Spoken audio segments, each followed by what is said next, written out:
Hello everybody. On behalf of our partner churches in Poland, I want to thank you for your continued support, both through your financial gifts and your prayers. As we've mentioned in previous updates, thousands of families have taken Ukrainian refugees right into their homes, into their private homes, and they've provided food, a place to sleep, and most of all, they've provided a compassionate welcome. For us in Canada, we can only imagine what it is like to be separated from your family members and to flee to another country, not really knowing what lies ahead. Today, I'd like you to come with me on a short visit into one of those homes where Ukrainian refugees have been welcomed. And not just as refugees, but they've been welcomed as guests. This is the home of a couple named Bożena and Krzysztof Falaczynski, who are members of the Warsaw North Church, one of our partner churches. A few days ago, they sent me a video that you're about to see. And so take a look and just see what one of our families is doing.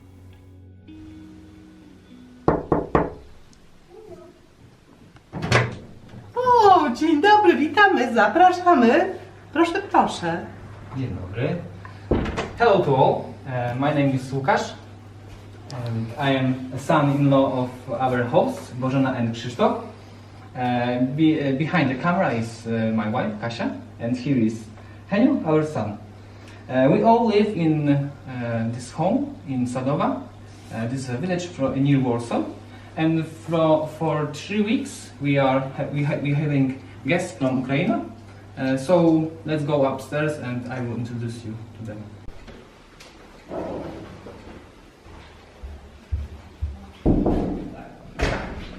Dzień dobry. Hello, Lisa.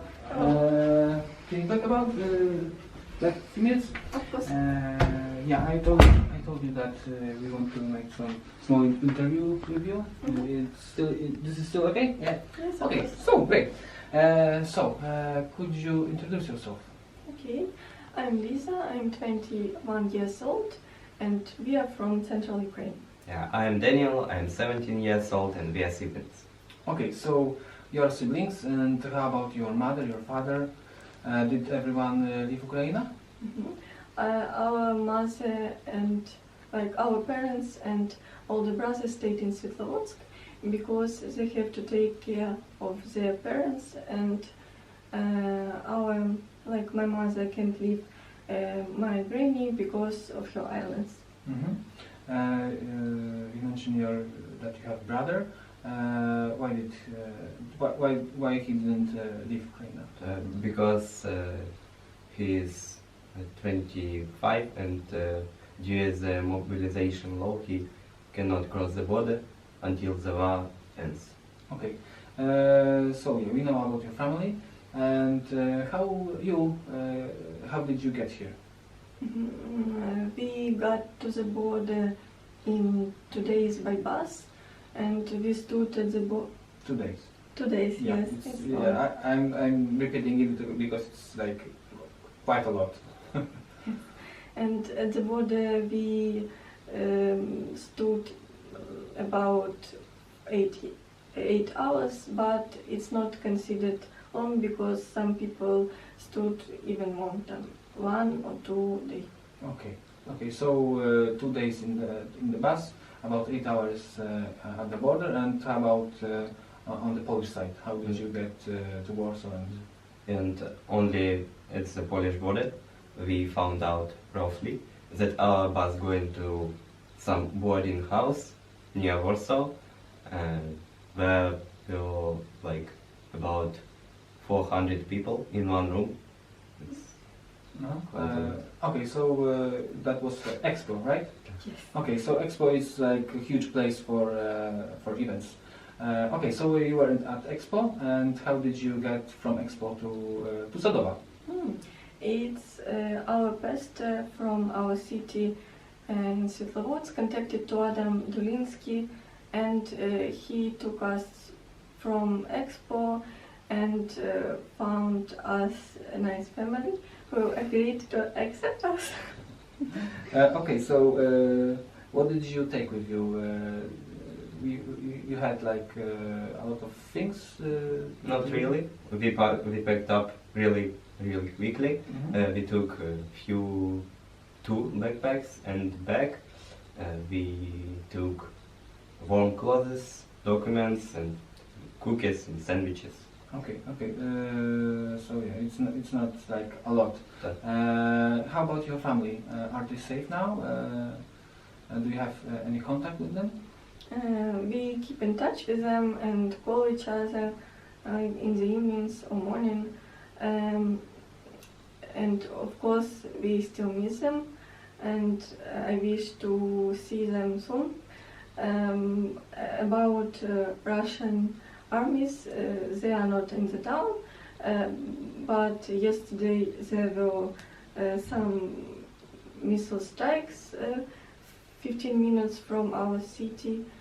So on the infrastructure or just residential buildings, so pray for our city. Okay. Yeah, you mentioned like Russian army. Russian army did not occupy your town, but anyway, it's not safe there because missiles and bombs are like flying everywhere. Okay, yeah. Can we pray for something else? You mentioned prayings. Yes, we you could pray for like those who lost their loved ones during this war, and for consolation for them, and pray also for people who remain in basements without water and food, like in Mariupol, Kherson, Izium, and a lot of other occupied cities. So pray for their safety. Okay, thank you, and thank you all. And yes, please remember about Ukraine. For many, having extra guests on a long-term basis presents a financial challenge just for groceries. And so one of the ways your financial gifts are being used is to provide food and supplements for these homes where they're welcoming refugees. And they haven't just welcomed them for a week or two, but long-term. And as believers open their homes, they're demonstrating day after day the love of Christ. You know, when I was in Poland a few weeks ago, I was in this home that you just saw. And while there, I asked Bożena a question. I said, how long can Lisa and Daniel stay with you? And without hesitation, she looked me square in the eye and she said, as long as they want. They're like our kids now. So please continue to pray. And you know, through your support, you are enabling families like this to be the hands and feet of Jesus. No one knows how long this war will last. And so your support, continued support, is greatly valued. Please continue to pray. Pray that this war would end and that God would take what was intended for evil and use it for His good and bring comfort and healing to the millions who desperately need it. Thank you, and God bless.